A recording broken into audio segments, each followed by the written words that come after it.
I have one treat that I wanted to share with our guests this evening. As you know, we did not do a debate for District 3 Commissioner. And at the time, we had a bit of a problem with scheduling. Since that point in time, you know, the two candidates in District 3 are David Hull and Commissioner Todd Levent. Since the original decision not to have a debate, I wasn't really happy with some of the responses I received from one of the candidates in terms of a public statement they made about why we didn't have this debate. And in response to that, I've decided to give their opponent 15 minutes to talk to you guys.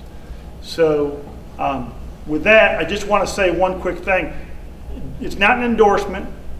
It's just giving Commissioner Todd Levent an opportunity to speak to the voters during our debate. I want to be very clear. I'm not endorsing anybody, but I am giving him an opportunity to speak since he didn't have an opportunity to debate. So Commissioner Levent, would you come on up here?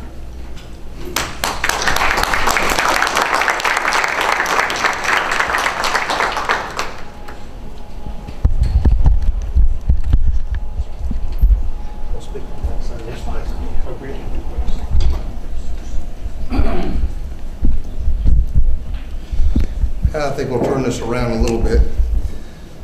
I do want to thank you for having the morals and ethics and the foresight to let me speak tonight. In a debate, they typically they let you have an opening speech and a closing speech, and what we'll be missing tonight is the debate between two candidates to let you really see who has the knowledge to serve you. First off, for those of you that don't know who I am, my name is Todd Levent. I am your present District 3 Commissioner. And I would like to thank the Forsyth County Republican Party for their high level of ethics and morals that led to the decision to allow me to speak tonight. It was a little bantering back and forth, and I don't want to get into all that. But unfortunately, two of the dates that they picked were exactly on the commissioner meeting dates. So I don't know if it was intentional or not, but they should have known that it was that night. And then we picked this night, and it's been on my schedule ever since, and I plan to be here no matter what, and here I am. I clearly feel that the public has every right to see their candidates which wish to vote for, and that the transparency is there, and that you have the opportunity to ask us, get to know us, get to see us. After all, I'm here applying for a job, and I'm asking for you to let me serve you for 4 more years. And if I'm not willing to show up for the interview, are you really going to hire me for that job? I've been to a lot of job interviews. I can't imagine me not showing up and still expecting to get the job. I would also like to thank my wife Dana, my daughter Alex, and my son Jared. They have made a lot of sacrifices over the time that I have served. It takes a lot of time to serve the public. I'm very happy to do so, but it also takes some time away from them. And for that, I thank them. Today in Forsyth County, we celebrate a booming economy compared to other counties in the state. When I visit and I take classes around the state through the ACCG and the University of Georgia, you get the opportunity to speak to commissioners in larger counties and in smaller counties. And I will tell you right now that we are the envy of the state. Oh, you're from Forsyth County, you guys have no problem paying your bills. A lot of these counties are struggling. They would, I don't say kill for it, but they really struggle to even get somebody to come in and build a small neighborhood with $100,000 to $150,000 houses. And here we have just the opposite. And it is hard. It's growing pains we all have to deal with. And I think that we have done an excellent job in that. With the county and this heavy growth, our county is extremely financially stable, and we have enjoyed no millage rate increase by the county commissioners, just as I promised the entire time I've been in office. With this growth comes a need for careful planning. The planning needs to be growth that has a positive impact and not a negative impact on all of us. Everybody needs to be kept in mind the best you can. I know whenever there's big growth, it may hurt somebody, it helps others, but you try to find the balance for everybody so there's a positive aspect to everybody. The increase in the school enrollment and traffic that we see today truly has come from zonings that came from the area of 2000 to 2009. Those subdivisions and communities half of them were already developed. The other half were already zoned waiting to be developed. The ones that the Board of Commissioners have zoned while I've been on the board today I can't remember one of them that have broken ground. And if they have, they definitely have not built any houses that have produced any children or any cars on the street today. So we have the opportunity for the future to be very careful with the planning of the developments, the price of the homes, that will not be a negative impact on our tax digest, and will be a positive impact on our tax digest. Now that the economy is changing so quickly, and seeing a large increase in application of zonings, it's imperative that the BOC is very careful with the infrastructure, its planning of infrastructure, and all new zonings. This includes feedback from the school board, which I had a nice conversation with my district school board member last night to better understand what they need, what they actually consider overcrowding the schools or not. They're always somewhat not kind of what you call them overcrowded, they call it, anyways, the bottom line is there's always a percentage of students that's over their max, if you will. And they get to a point that you have 3 high schools that are all at 125%, but they require the new school capacity to be at least 80% full. Well, is that 125% really over capacity? Because you take 25% out of each school, that gives you 75%, it still doesn't justify the state and the federal government to give them the money they need for another school.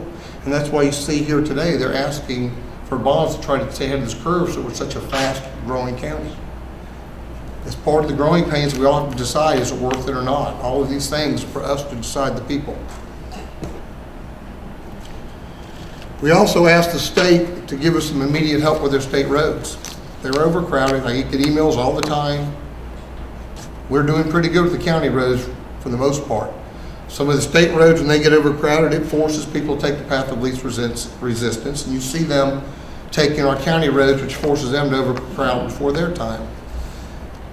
Some of the positive planning that comes with the fast growing in the county, and we are the fastest growing county in the state, the 7th in the nation right now. We now have a 30-year water contract in place. We have our latest sewer plant under construction. So our infrastructure planning is going in the right direction. SPLOST projects were voted on by you, the voters.